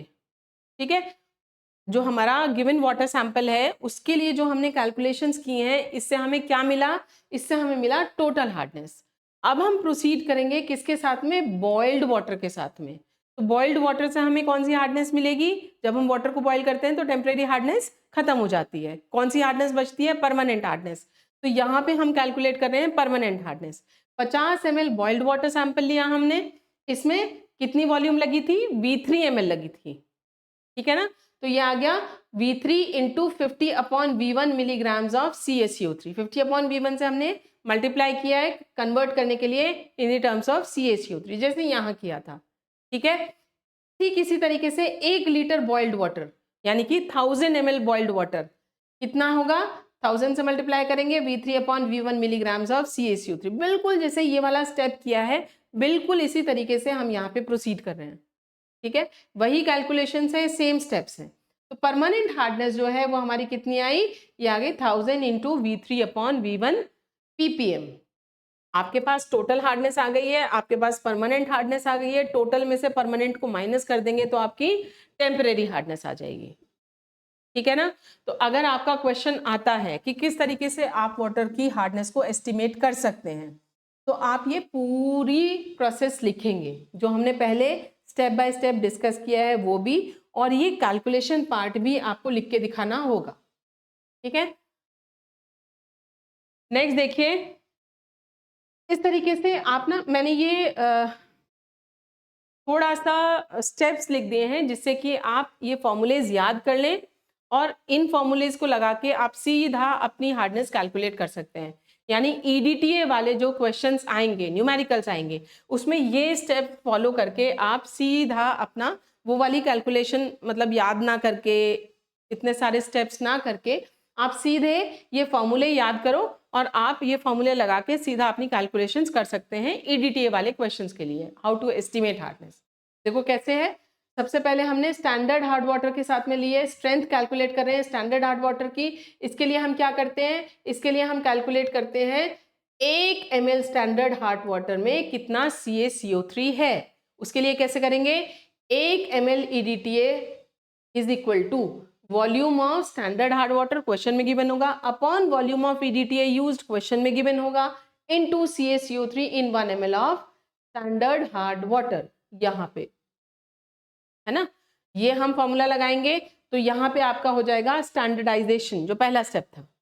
नेक्स्ट हम कैलकुलेट करेंगे total hardness. Total hardness 1000 ml of sample के लिए, तो इसके लिए आप क्या करेंगे, volume of EDTA required by hard water sample, question में गिवन होगा आपको, upon volume of hard water sample, again question में गिवन होगा डेटा में, into volume of standard hard water upon volume of EDTA used by standard hard water into CaCO3 in 1 ml of solution into 1000। ये जो है देखिए, ये जो है ये कहाँ से आया है, ये है जो आपने फर्स्ट स्टेप में कैलकुलेट किया है। और ये जो इनटू 1000 लगाया है हमने, इनटू 1000 जो लगाया है, ये क्या है, 1000 हम मल्टीप्लाई कर रहे हैं क्योंकि 1000 ml ऑफ सॉल्यूशन सैंपल के लिए हम कैलकुलेशंस कर रहे हैं। ठीक है, नेक्स्ट देखिए, परमानेंट हार्डनेस कैलकुलेट कर रहे हैं 1000 ml ऑफ सैंपल के लिए, तो क्या होगा, volume of EDTA required bye boiled water, permanent के लिए बॉइल्ड वाटर सैंपल आ गया इसमें, और इसमें सिर्फ इतना फर्क है, यहाँ पे हम सैंपल वाला हार्ड वाटर ले रहे हैं, यहाँ पे हम बॉइल्ड हार्ड वाटर ले रहे हैं। नीचे देखिए, volume of hard water sample, volume of boiled water sample into, यही चीज है बिल्कुल जो ऊपर यूज किया था, वही चीज हम यहाँ पे लिखेंगे। ठीक है, टेम्परेरी हार्डनेस, इसमें से इसको माइनस कर दीजिए, टेम्परेरी आ जाएगा। एक क्वेश्चन करके देख लेते हैं तो आपको चीजें और ज्यादा क्लियर हो जाएंगी। आप देखो, 0.28 grams of CaCO3 was dissolved in HCl and the solution was made to 1 liter with distilled water।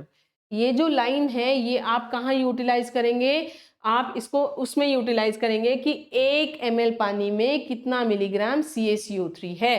अब आप देखो, 1 लीटर स्टैंडर्ड हार्ड वाटर जो यहाँ पे दे रखा है, 1 litre standard hard water, distilled hard water जो है, उसमें कितना है, 0.28 ग्राम्स ऑफ CaCO3 है। लीटर और ग्राम्स, इसको मैं कन्वर्ट कर लूँ मिलीलीटर और मिलीग्राम्स में, तो कोई चेंज तो नहीं होगा। 1 लीटर को 1 मिलीलीटर कर लिया of standard hard water, 0.828 grams कितना हो जाएगा, 0.28 मिलीग्राम्स ऑफ CaCO3। ठीक है, तो अब मुझे क्या कैलकुलेट करना है, स्टैंडर्डाइजेशन वाले स्टेप में मुझे कैलकुलेट करना है कि 1 ml EDTA कहाँ लगा। क्या फॉर्मूला था मेरा, मेरा फॉर्मूला था volume of standard hard water upon volume of EDTA used by standard hard water into CaCO3 in 1 ml of standard hard water. देखिए पीछे देखिए, यही फॉर्मूला था। ठीक है, और ये जो है ये हमने किया है अभी कैलकुलेट, उसके बाद हम ये फॉर्मूला लगा रहे हैं। ये देखिए, ये हमने कैलकुलेट किया है कि 1 ml स्टैंडर्ड हार्ड वाटर में कितने मिलीग्राम CaCO3 है, फिर हमने वो फॉर्मूला लगाया है। फॉर्मूले में सब कुछ गिवन है, volume of standard hard water given है, कितनी है, 100 ml है। देखिए 100 ml of above solution required 28 ml of EDTA on titration. तो कितना है, 100 ml हमारा स्टैंडर्ड सॉल्यूशन है, 28 ml EDTA इसके लिए लगा है। तो देखो 100 upon 28 multiplied by CaCO3 in 1 ml of standard hard water, ये हमने यहाँ पे कैलकुलेट कर लिया। 1 ml के लिए 0.28 मिलीग्राम्स लगा है, तो हमने इसको 0.28 से मल्टीप्लाई करा, ये आ गया हमारा 1 मिलीग्राम ऑफ CaCO3।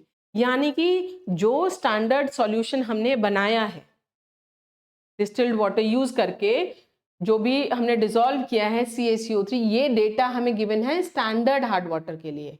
इसको यूटिलाइज करके हमें ये 2 स्टेप्स करने हैं, ठीक। तो अब आगे देखिए, 100 ml of hard water sample, standard hard water खत्म, अब हम कहाँ मूव कर रहे हैं, वाटर सैंपल के लिए, यानी दूसरे सॉल्यूशन के लिए। तो अब हम यहाँ कैलकुलेट करेंगे permanent hardness, sorry total hardness. Total hardness का फॉर्मूला हमें याद है, total hardness is equal to volume of EDTA required by hard water sample upon volume of hard water sample multiplied by this. कितना है ये, 1 milligram, यानी ये जो चीज है इसकी जगह हम क्या लिख लेंगे, 1 मिलीग्राम, है ना। और हम किसके लिए कैलकुलेट कर रहे हैं, हम 1000 ml के लिए कैलकुलेट कर रहे हैं, तो मल्टीप्लाई किए हैं हमने यहाँ पे 1000 ml से, ठीक है। देखिए इस क्वेश्चन में 100 ml of hard water sample required, 35 ml of same EDTA solution on titration. तो वाटर सैंपल है हमारा 100 ml, ये देखिए, है ना, और कितना लगा है इसमें, 35 ml EDTA लगा है, यानी 35/100 हो जाएगा, मल्टीप्लाइड बाय व्हाट, 1, ये हमारा 1 आया है, तो यहाँ पे पूरा आ जाएगा 1 इंटू 1000, ठीक है जी। देखिए 35/100 इंटू 1 इंटू 1000, ये आ गई मेरी टोटल हार्डनेस। अब नेक्स्ट जो हम कैलकुलेट करेंगे वो क्या कैलकुलेट करेंगे, परमानेंट हार्डनेस, किसके साथ में, बॉइल्ड वाटर सैंपल के साथ में। फॉर्मूला हमें गिवन है, ये फॉर्मूला है हमारा, ठीक है, ये तो हम कैलकुलेट कर ही चुके हैं पहले, ये तो हम कैलकुलेट कर ही चुके हैं, 1 आया था हमारा। तो अब देखते हैं, देखिए आगे क्वेश्चन में क्या कह रहे हैं, after boiling 100 ml of the water, cooling, filtering and then titration required 10 ml of EDTA। तो जो बॉइल्ड वाटर सैंपल है 100 ml के लिए 10 ml EDTA लगा है, क्या करेंगे, 10 ml EDTA लगा है 100 ml बॉइल्ड वाटर के साथ में, मल्टीप्लाइड बाय दिस थिंग, ये हमारा 1 आया था, एंड इनटू 1000, तो ये कैलकुलेट करके आ गया 100 ppm। क्या आया ये आपका, परमानेंट हार्डनेस। तो आपके पास टोटल हार्डनेस है, परमानेंट हार्डनेस है, टेम्परेरी कैसे कैलकुलेट करेंगे, टोटल में से परमानेंट को माइनस कर देंगे, 350 में से 100 माइनस किया, 250 आ गया, ठीक है। थोड़ा सा आपको ये पहली बार में कॉम्प्लिकेटेड लगेगा क्वेश्चन, लेकिन जब आप इन क्वेश्चंस की प्रैक्टिस करेंगे तो आपको चीजें आसान लगेंगी और आप फटाफट इसको कैलकुलेट कर भी पाएंगे। बस इतना ध्यान रखना है कि इसमें जो हमारा स्टैंडर्ड सॉल्यूशन है उससे हमें क्या करना है, उसके डेटा से हमें ये स्टेप्स करने हैं। सबसे पहला स्टेप है कि आपको ये निकालना है कि 1 ml स्टैंडर्ड हार्ड वाटर में कितना मिलीग्राम CaCO3 है, पहला स्टेप। उसके बाद आप 1 ml EDTA इस स्टैंडर्ड सॉल्यूशन के लिए, मतलब कितने को टाइट्रेट करता है वो निकालना है। फॉर्मूला आपके पास गिवन है, सारा डेटा आपको क्वेश्चन में प्रोवाइडेड होगा, वहां से उठा के करेंगे, ठीक है। नेक्स्ट स्टेप में टोटल हार्डनेस निकालेंगे, किसके साथ में, गिवन वाटर सैंपल के साथ में। गिवन वाटर सैंपल में जितना वाटर सैंपल है, जितना EDTA क्वेश्चन में दे रखा होगा वही आपको चाहिए, ये दोनों चीज आपको चाहिए। बाकी आप ये कैलकुलेट कर चुके हैं ऊपर, वो रखेंगे, मल्टीप्लाई करेंगे 1000 के साथ में, क्योंकि हम 1000 ml के लिए कैलकुलेशंस कर रहे हैं। और सेम हम फिर प्रोसीड करेंगे बॉइल्ड वाटर सैंपल के साथ में, सेम हमारा फॉर्मूला लगेगा डेटा। तो इस जो क्वेश्चन है आपको इसमें 3 पार्ट्स में डिवाइड कर देना है। जैसे पहले वाली जो लाइन है पूरी यहां तक, यहां से लेके यहां तक, ये आपका स्टैंडर्ड हार्ड वाटर के लिए है। फिर यहां से लेके यहां तक, यहां से लेके यहां तक, ये आपका परमानेंट हार्डनेस कैलकुलेट करने के लिए है, क्योंकि आपका वाटर सैंपल है। फिर यहां से लेके बॉइल्ड वाटर सैंपल से लेके यहां तक, ये आपका बताता है परमानेंट हार्डनेस को। और यहां गलती कर दी मैंने, ये आपका बताता है टोटल को, है ना, और बॉइल्ड वाटर वाला बताता है परमानेंट को। दोनों को माइनस करेंगे तो आपकी आ जाएगी टेम्परेरी। तो क्वेश्चन को पढ़ के आपको सिर्फ डेटा को समझना है, बाकी चीजें जो हैं वो जो 3 फॉर्मूले मैंने आपको यहाँ पे लिख के दिखाए हैं, ये इससे आपकी सारी कैलकुलेशंस हो जाएंगी। एक और क्वेश्चन देखते हैं। 1 gram of CaCO3 was dissolved in HCl and the solution was made up to 1000 ml with distilled water। अब आप देखो यहाँ पे 1000 ml हमारा वाटर है जिसके अंदर 1 ग्राम CaCO3 है। 1000 ml वाटर है जिसमें 1 ग्राम CaCO3 है। मुझे चाहिए मिलीग्राम्स में, तो 1000 ml स्टैंडर्ड हार्ड वाटर में 1 ग्राम CaCO3 है। इसको मैं कन्वर्ट करूंगी मिलीग्राम्स में, तो क्या करूंगी, ग्राम को मिलीग्राम में बदलने के लिए 1000 से मल्टीप्लाई करते हैं। तो ये कर दिया 1000 मिलीग्राम्स ऑफ CaCO3, यानी 1000 ml स्टैंडर्ड हार्ड वाटर में 1000 मिलीग्राम CaCO3 है। मतलब क्या हुआ, 1 ml में 1 मिलीग्राम CaCO3 है। ठीक, फिर वही स्टेप, 1 ml EDTA कितने के लिए लगेगा, volume of standard hard water upon volume of EDTA used multiplied by CaCO3 in 1 ml of standard hard water.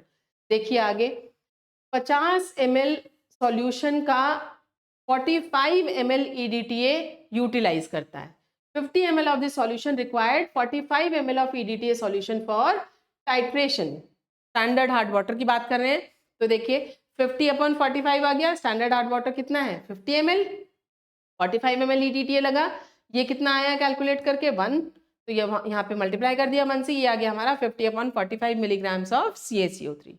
ठीक, नेक्स्ट अब हम क्या कैलकुलेट करेंगे, टोटल हार्डनेस। उसके लिए हमें क्या चाहिए, यहां से मूव कीजिए, 50 ml of hard water sample, कितना है hard water sample 50 ml, EDTA कितना लगा 28 ml। क्या कैलकुलेट करेंगे इस डेटा से, टोटल हार्डनेस। फॉर्मूला क्या है हमारा टोटल हार्डनेस कैलकुलेट करने का, volume of EDTA required by hard water upon volume of hard water into volume of standard hard water upon volume of EDTA। जो ये फॉर्मूला लगाया है वही लिखा है हमने, इनटू 1000। ठीक है, तो ये डेटा आपको गिवन है। EDTA आपका लगा 28, वाटर सैंपल है 50, तो 28/50 इंटू 50/45 यहाँ रख देंगे इनटू 1000। देखिए 28/50 इंटू 50/45 इंटू 1000, ये आ गया आपका 622.22। परमानेंट हार्डनेस कैलकुलेट करेंगे, फॉर्मूला आपको पता है वही, बस बॉइल्ड वाटर सैंपल आ जाएगा यहाँ पे, बाकी सब कुछ एज इट इज है। डेटा देखिए क्वेश्चन में, बॉइल्ड वाटर सैंपल जो है उसमें 15 ml EDTA लगता है। सेम सैंपल हमने लिया है, इसका मतलब 50 ml ही है हमारा बॉइल्ड वाटर भी। तो बॉइल्ड वाटर सैंपल है 50 ml, 15 ml EDTA लगा है। डेटा रखेंगे यहाँ पे 15/50 इंटू 50/45 इंटू 1000, वही चीज जो ऊपर किया था, कैलकुलेट करके ये आ गया। अब आपको क्या करना है, इसमें से इसको माइनस कीजिए, टेम्परेरी हार्डनेस आपको मिल जाएगी। तो इस तरीके के 3-4 क्वेश्चंस आप अपने आप करेंगे सॉल्व, तो आपको आसानी से चीजें मतलब आप कैलकुलेट कर पाएंगे। एक और क्वेश्चन देखिए, 0.45 grams of CaCO3 was dissolved in HCl and the solution was made up to 100 ml with distilled water। 500 ml पानी है जिसमें कि 0.45 ग्राम CaCO3 है। देखिए 500 ml पानी है जिसमें 0.45 ग्राम CaCO3 है। इसको मैं कन्वर्ट करूंगी किसमें, मिलीग्राम्स में, तो 0.45 को मल्टीप्लाई करूंगी किससे, 0.45 को मल्टीप्लाई करूंगी 1000 से, मिलीग्राम में कन्वर्ट करने के लिए क्या आएगा 450 मिलीग्राम्स ऑफ CaCO3। 500 ml में 450 मिलीग्राम है, तो 1 ml में होगा कितना, 1 ml में होगा कितना, ये हो जाएगा 450/500। ठीक है जी, ये देखिए है ना, 450/500, ये आ गया हमारा 0.9 मिलीग्राम्स आ गया। अब वही स्टेप्स है हमारे तीनों। 1 ml EDTA कितने के लिए लगेगा, volume of standard hard water. अब आप देखो क्वेश्चन में दे रखा है 50 ml सॉल्यूशन है, 50 ml EDTA लगा है, तो 50/50 इंटू CaCO3 कितना आया हमारा 0.9 से मल्टीप्लाई कर दिया, ये आ गया। Now next we will move with solution water sample.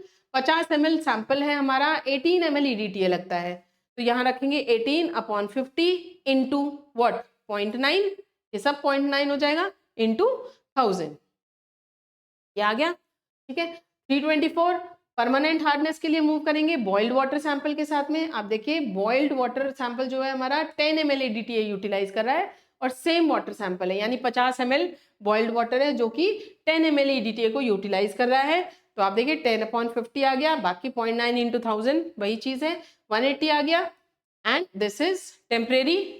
324 में से 180 को आप माइनस कर देंगे। नेक्स्ट टॉपिक है आपका determination of alkalinity of water sample. तो एल्कलाइनिटी जो है वो क्या होती है, वाटर के अंदर जो टोटल अमाउंट ऑफ सब्सटेंसेस हैं जिनकी वजह से OH माइनस की कंसंट्रेशन पानी में बढ़ जाती है अपॉन डिसोसिएशन और ड्यू टू हाइड्रोलिसिस। पानी के अंदर कुछ भी ऐसी चीज है जो कि डिसोसिएट होती है या उसको हाइड्रोलाइज करते हैं तो वो OH माइनस की कंसंट्रेशंस को पानी में बढ़ा रहा है, वो रिस्पॉन्सिबल है एल्कलाइनिटी ऑफ वाटर सैंपल के लिए। किसकी वजह से होती है पानी में एल्कलाइनिटी? ये 3 आयंस हैं जो रिस्पॉन्सिबल हैं, हाइड्रोक्साइड्स, कार्बोनेट्स एंड बाइकार्बोनेट्स। ये तीनों जो हैं ये अकेले अकेले भी प्रेजेंट हो सकते हैं पानी में या कॉम्बिनेशन में भी प्रेजेंट हो सकते हैं। कौन कौन से कॉम्बिनेशंस पॉसिबल हैं? तो देखिए OH माइनस CO3 2- यानी हाइड्रोक्साइड कार्बोनेट के साथ हो सकता है, कार्बोनेट बाइकार्बोनेट के साथ भी हो सकता है। ये 2 कॉम्बिनेशंस पॉसिबल हैं। कौन सा रूल्ड आउट है? नहीं हो सकता, हाइड्रोक्साइड बाइकार्बोनेट के साथ प्रेजेंट नहीं हो सकता। क्यों नहीं हो सकता जी? क्योंकि ये दोनों अगर पानी में प्रेजेंट हैं, दोनों आपस में रिएक्ट कर जाएंगे और ये बना देंगे water along with carbonate ions. ठीक है, तो ये दोनों साथ में अगर हैं तो यानी हमारी एल्कलाइनिटी किसकी वजह से है? इसकी वजह से है, इन दोनों की वजह से नहीं है, दोनों रिएक्ट कर जाएंगे। तो तीनों आयंस भी एक साथ एग्जिस्ट नहीं कर सकते, हाइड्रोक्साइड्स बाइकार्बोनेट्स एंड कार्बोनेट्स साथ साथ एग्जिस्ट नहीं कर सकते क्योंकि दो तो आपस में रिएक्ट कर जाएंगे। इनको हम एस्टिमेट कर सकते हैं तीनों आयंस को सेपरेटली, किस तरीके से? टाइट्रेशन करके अगेंस्ट स्टैंडर्ड एसिड, यानी ब्यूरेट में हम जो स्टैंडर्ड सॉल्यूशन लेंगे वो क्या लेंगे? एसिड लेंगे, और फिनोफ्थलीन और मिथाइल ऑरेंज जो है इसमें इंडिकेटर की तरह से यूज किए जाएंगे। तो इसमें स्टैंडर्ड सॉल्यूशन जो है वो क्या है? एसिड है, इंडिकेटर्स 2 हैं, फिनोफ्थलीन और मिथाइल ऑरेंज। अब आप देखिए कौन सी रिएक्शंस हैं जो कि टाइट्रेशन के दौरान होती हैं। आप देखो OH माइनस आयंस जो हैं, यानी कि वाटर के अंदर जितने भी हाइड्रोक्साइड आयंस हैं, जब हम उसमें एसिड मिलाना शुरू करते हैं तो क्या होता है? H+ आयंस एसिड फर्निश करता है, तो उनकी आपस में रिएक्शन होती है और इससे क्या बनता है? कार्बोनेट आयन बनेगा और वाटर बनेगा।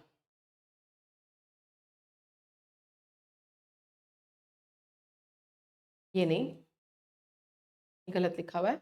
OH माइनस आयंस और H+ आयंस जो हैं आपस में रिएक्ट करेंगे, वाटर बना देंगे, यानी ये खत्म हो जाएगा। ठीक है, तो ये किस pH पे हुई रिएक्शन? 8.3 पे। ठीक है, अब देखिए फिर वाटर के अंदर जितने भी कार्बोनेट आयंस हैं वो एसिड से कैसे रिएक्ट करते हैं? इस तरीके से रिएक्ट करके क्या देते हैं? Bicarbonate ions. ये भी रिएक्शन हमारी कहाँ हुई? 8.3 पे हुई, यानी एल्कलाइन रेंज में ये रिएक्शंस हमारी चल रही हैं। अब नेक्स्ट रिएक्शन जो है, अब हमारे वाटर में क्या है? बाइकार्बोनेट आयंस है, ये खत्म हो गए, ये खत्म हो गए। बाइकार्बोनेट आयंस या तो कार्बोनेट से मिले हैं या तो ऑलरेडी प्रेजेंट हैं वाटर में। तो बाइकार्बोनेट आयंस जो है वो एसिड के साथ रिएक्ट करते हैं, अगेन CO2 एंड H2O देते हैं। लेकिन ये रिएक्शन कहाँ चल रही है? 4.5 pH पे चल रही है। देखो वेरिएशन है ना pH का, ये एल्कलाइन रेंज में रिएक्शन हो रही है, ये एसिडिक रेंज में रिएक्शन हो रही है। तो इस वजह से हमें क्या करना पड़ रहा है? हमें 2 इंडिकेटर यूज करने पड़ रहे हैं, क्योंकि हर एक इंडिकेटर का pH जो है वो एक रेंज है, उसी रेंज में काम करेगा। कुछ इंडिकेटर्स हैं जो एसिडिक रेंज में काम करते हैं, कुछ इंडिकेटर्स हैं जो एल्कलाइन रेंज में काम करते हैं। तो उसी हिसाब से हम इसमें, क्योंकि हमारा जो रिएक्शन है वो एल्कलाइन रेंज से शुरू होकर एसिडिक रेंज में चली गई है, इसलिए हमें इसमें 2 इंडिकेटर्स की जरूरत पड़ती है। टाइट्रेशन जो है वाटर सैंपल की वो हम स्टैंडर्ड एसिड के साथ में करेंगे up to phenolphthalein end point. तो सबसे पहले आप वाटर में फिनोफ्थलीन ऐड करेंगे, ठीक है, और वो रिएक्शन जो है, मतलब पहली और दूसरी रिएक्शन जो आपने पीछे देखी है, वो फिनोफ्थलीन कवर कर लेगा। एल्कलाइन रेंज में है, फिनोफ्थलीन एल्कलाइन रेंज में ही रंग देता है, कलर देता है, पिंक कलर, और एसिडिक रेंज में वो कलरलेस होता है। तो पहले की जो दोनों रिएक्शंस हैं वो फिनोफ्थलीन हमारा कवर कर लेगा। अब जो pH है वो वाटर सैंपल की कैसी हो गई? वाटर में हम एसिड ऐड कर रहे हैं तो एसिडिक हो गया, अब फिनोफ्थलीन काम नहीं करेगा, तो इसमें हम क्या मिलाएंगे? Methyl orange. मिथाइल ऑरेंज जो है एसिड में हमने क्या किया, अब कॉरेस्पॉन्ड करेगा OH माइनस के लिए and 1/2 of the carbonate present. कहने का मतलब है कि जो हमारा वाटर, देखिए इसमें हम करते क्या है, मैंने 10 ml वाटर सैंपल लिया, एल्कलाइन वाटर सैंपल लिया, जिसमें OH माइनस, कार्बोनेट आयंस या बाइकार्बोनेट आयंस प्रेजेंट हो सकते हैं। सबसे पहले हम इसमें क्या करेंगे, इसमें हम ऐड करते हैं अपना फिनोप्थिलीन इंडिकेटर, क्योंकि हमारा वाटर एल्कलाइन है।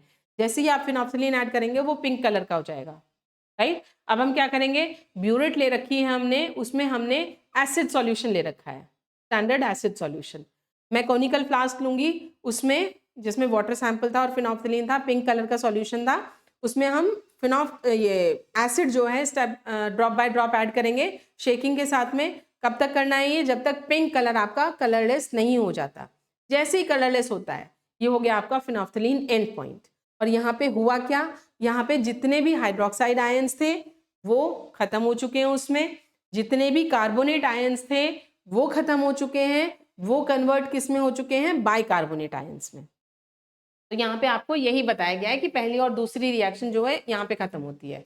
ये अमाउंट ऑफ एसिड जितना भी लगा है वो किसको कॉरेस्पॉन्ड कर रहा है, वो OH माइनस आयंस को and half of the normal CO3 2-, क्योंकि ये कन्वर्ट हो गए हैं, पूरी तरीके से खत्म नहीं हुए हैं। CO3 2- जो है, अगर ये न्यूट्रलाइज हो जाता, वाटर में कन्वर्ट हो जाता, तो हम कहते हैं कि ये खत्म हो गया, लेकिन ये किस में कन्वर्ट हुआ, बाइकार्बोनेट में। तो इसलिए यहाँ पे कहा जा रहा है half of the normal CO3 2- present, ये कवर करता है phenolphthalein. On the other hand, titration of the water sample against standard acid to methyl orange endpoint marks the completion of reaction 1, 2 and 3। तो जो अभी हमने किया था पिंक टू कलरलेस, उसी सॉल्यूशन में हम आगे ऐड करते हैं अपना मिथाइल ऑरेंज इंडिकेटर, उसी सॉल्यूशन में, ठीक है। तो उसका जो कलर है वो हो जाएगा आपका येलो, येलो कलर का होता है ये। और फिर से हम इसमें एसिड ऐड करना शुरू करते हैं अपने ब्यूरेट से। कब तक करना है, जब तक कि ये कन्वर्ट नहीं हो जाता ब्रिक रेड कलर में। जब ये ब्रिक रेड कलर में कन्वर्ट हो गया, इसका मतलब अब जितने भी बाइकार्बोनेट आयंस थे उसमें वो सब न्यूट्रलाइज हो चुके हैं। तो first, second and third reaction पूरी कंप्लीट हो चुकी हैं। तो टोटल अमाउंट ऑफ एसिड जो है वो रिप्रेजेंट करता है आपका एल्कलाइनिटी, यानी फिनोप्थिलीन एंड पॉइंट जो है वो कहाँ पे आया, जब हमारे हाइड्रोक्साइड न्यूट्रलाइज हो चुके हैं, हाफ ऑफ कार्बोनेट न्यूट्रलाइज हो चुके हैं। मिथाइल ऑरेंज एंड पॉइंट जो है वो क्या मार्क करता है, आपके complete hydroxide, complete carbonates, complete bicarbonate ion सब न्यूट्रलाइज हो चुके हैं। देखिए ये प्रोसेस है। फिनोप्थिलीन एल्कलाइनिटी के लिए आपने 20 ml वाटर सैंपल लिया, कोनिकल फ्लास्क में 1 से 2 बूंद फिनोप्थिलीन ऐड करी, और आपने ब्यूरेट में क्या ले लिया, N/10 HCl ले लिया।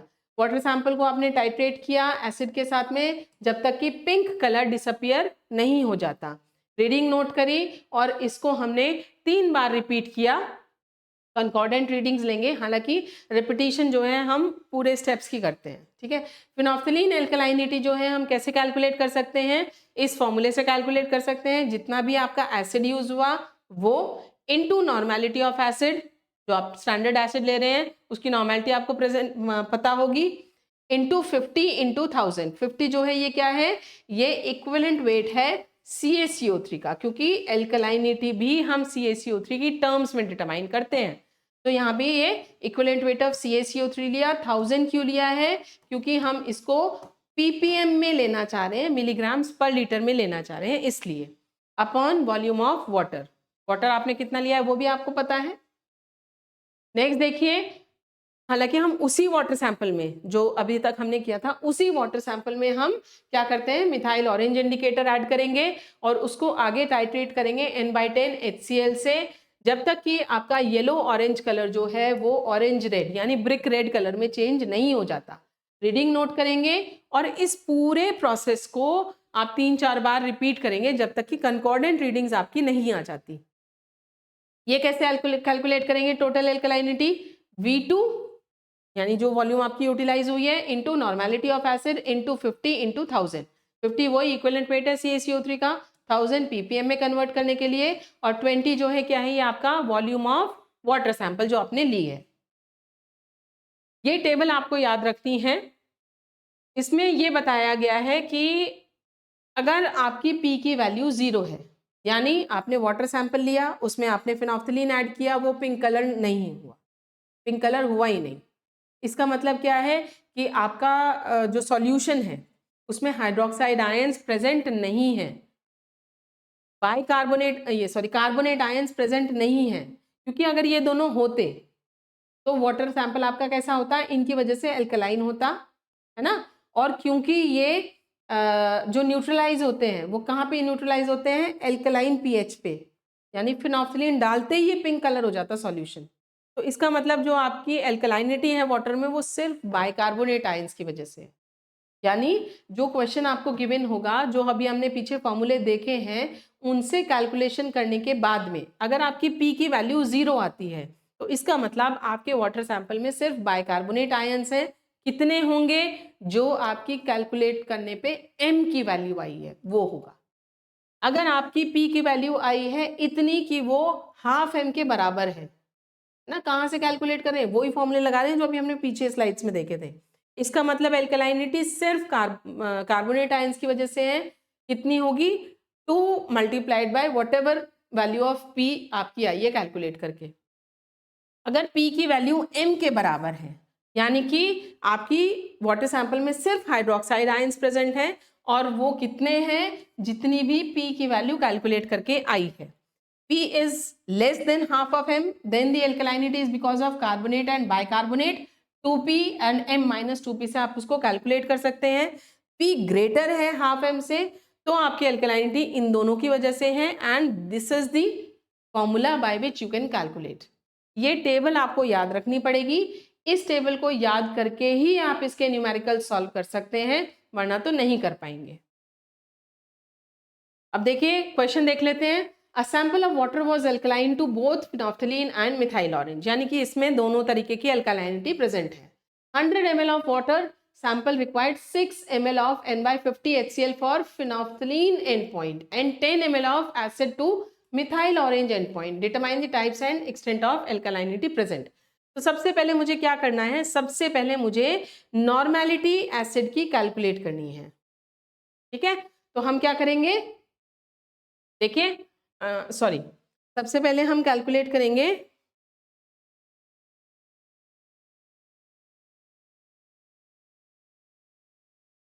एक तरफ मैंने लिया हुआ है वाटर और एक तरफ मैंने लिया हुआ है एसिड।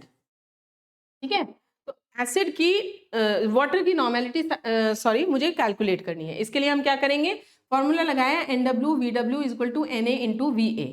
NW मुझे पता नहीं है, वॉल्यूम ऑफ वाटर गिवन है 100, नॉर्मेलिटी ऑफ एसिड मुझे गिवन है 1/50 एंड वॉल्यूम ऑफ एसिड भी गिवन है मुझे इंटू 6। तो ये आ गई मेरी NW 0.0012 वैल्यू आ गई। अब आगे हम मूव करेंगे, ये हमारा फॉर्मूला था phenolphthalein alkalinity is equal to volume of acid into normality of acid into 50 into 1000 upon volume of water sample. अब आप देखो ये जो है, ये volume of acid into normality of acid upon volume of water sample, ये क्या हुआ देखिए, NW इज इक्वल टू, इस फॉर्मूले से देखो NA into VA upon V, साफ साफ लिख देते हैं इसके बाद, ये इससे देखो NW को हम कैसे कैलकुलेट करेंगे, normality of acid into volume of acid, ये नीचे आ जाएगा अपॉन वॉल्यूम ऑफ वाटर। वही चीज यहाँ पे है, देखिए volume of acid upon volume of water sample into normality of acid. तो ये पूरा जो है ये क्या है, ये नॉर्मेलिटी ऑफ वाटर है, तो इसको हम लिख देते हैं NW इंटू 50 इंटू 1000। ये हमने कैलकुलेट कर लिया 0.0012, तो ये आ जाएगा 0.0012 इंटू 50 इंटू 1000, ये आ गया आपका 60 ppm। ये क्या आया है आपका, ये P की वैल्यू आई है, ये है आपका P। इसी तरीके से हम क्या कैलकुलेट कर लेंगे, M की वैल्यू। अब हम मिथाइल ऑरेंज की रीडिंग्स लेंगे, लेकिन फॉर्मूला वही लगेगा NW VW is equal to NA into VA। देखिए क्वेश्चन में क्या गिवन है, क्वेश्चन में गिवन है same amount of water sample है हमारा, N/50 HCl यूटिलाइज करेगा, कितना 10 ml of acid, methyl orange के लिए कितना लगा 10 ml एसिड लगा है, तो इसके लिए सेम फॉर्मूला हमारा लगा रहा, NW is equal to NA into VA upon VW। Volume of water कितना है 100 ml, normality of acid 1/50, volume of कितना लगा है मिथाइल ऑरेंज के लिए 10। तो डेटा रख के ये हमारी आ गया 100 ppm, सॉरी नॉर्मेलिटी जो आई वो आई 0.002 और ये m की वैल्यू कितनी होगी, वही फॉर्मूला लगेगा, नॉर्मेलिटी इंटू 50 इंटू 1000। नॉर्मेलिटी कितनी आई 0.002 इंटू 50 इंटू 1000, ये आ गया आपका 100। अब देखो m की वैल्यू आई है 100 और आपकी जो p की वैल्यू है वो कितनी आई थी, वो आई थी 60। ये है 100, ये है 60। तो इस केस में क्या है, p is greater than half of m। m अगर हाफ कर दो कितना होगा 50 और ये कितना है 60, तो ज्यादा है। तो इस केस में क्या है, एल्कलाइनिटी जो है वो किसकी वजह से है, हाइड्रोक्साइड और कार्बोनेट। टेबल देखो एक बार, देखिए P is greater than half m, इन दोनों की वजह से एल्कलाइनिटी है। कैसे निकालेंगे, ये फॉर्मूला लगा के निकालेंगे। देखिए OH की एल्कलाइनिटी कितनी होगी 2P माइनस m, 2P यानी कि 2 से मल्टीप्लाई करेंगे P की वैल्यू 2 इंटू 60 माइनस m कितना है 100, ये आ गया आपका 20। कार्बोनेट के लिए कितनी है 2m माइनस p, तो 200 माइनस 60 आ गया आपका 80।